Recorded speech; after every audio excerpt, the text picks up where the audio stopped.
"That's it," I said. "Cut it off. Just cut it off." I didn't want my leg anymore. It was held together by the metal beams and lattice work of the external fixators, mini girders and stabilizing rods that poked into my leg from every direction. It looked like an acupuncturist had gone wild with big pins of heavy-gauge steel and then decided to immortalize her work by locking it all in place. The apparatus was designed to hamper movement and help me heal, but all it did was help create the picture of a very damaged part of my body. A failing effort at recovery that only reminded me of my recent epic failure in life. This sad picture had a sad little soundtrack. The incessant whirring of the wound vacuum. When bone gets shattered, swelling typically equals healing. But heavy trauma to a limb causes your body to go into overdrive, producing fluid to fight infection. And when there's nowhere for the fluid to go, your limb swells up excessively. Because this swelling can be problematic, potentially causing you to lose the limb, I had to listen to the infernal humming of that fluid-sucking vacuum all day long.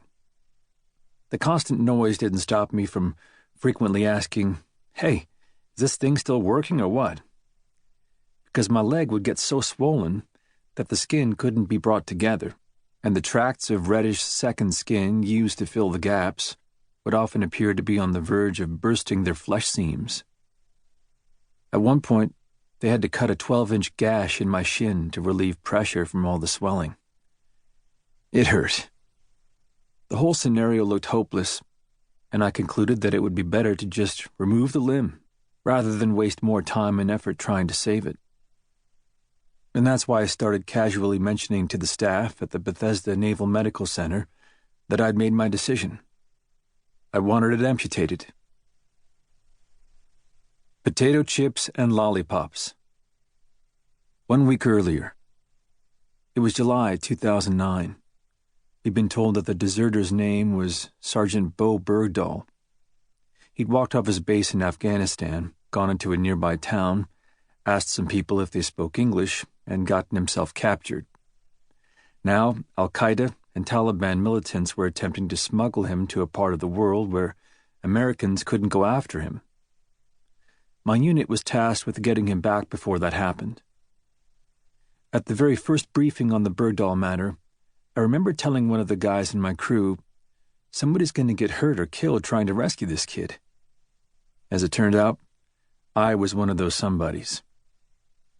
Initially, after Bergdahl walked off, we didn't know where he was, so we had to wait for the right opportunity to present itself. It came a few days later.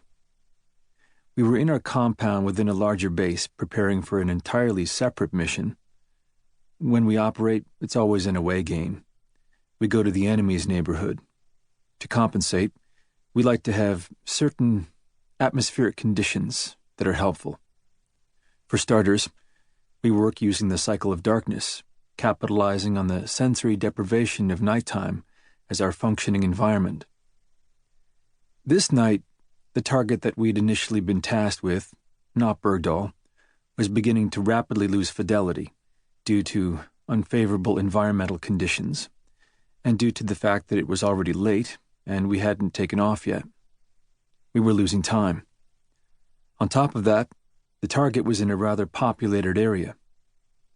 Typically, when negative conditions start to pile up like this, we begin asking ourselves if the juice is worth the squeeze. It wasn't. When we hit our drop-dead time for the mission, either go or don't, we didn't. Too many negative variables, too little time. It didn't make sense to go in. We'd begun closing down shop for the night when a couple of our team leaders and one of our key planners, a friend and sniper I call the fly fisherman, were summoned to base HQ. They had a lead on Bergdahl's location. The fresh intel suggested there was a high probability that he was being held in a rural part of Afghanistan, in a village with scattered homes and buildings that looked like Scrabble pieces in the satellite imagery. It was very likely a staging point from which the militants would courier him over the border, and then he'd be out of reach.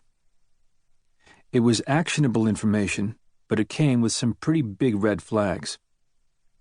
We'd already canceled our other mission for the night due to time pressure and poor conditions, and our new window of opportunity was even smaller, given that Bergdahl was apparently being spirited over a border that was effectively a point of no return for us. Nonetheless, it was pretty clear. This was our best chance to get him. There really wasn't much to discuss. We were going, no matter the conditions.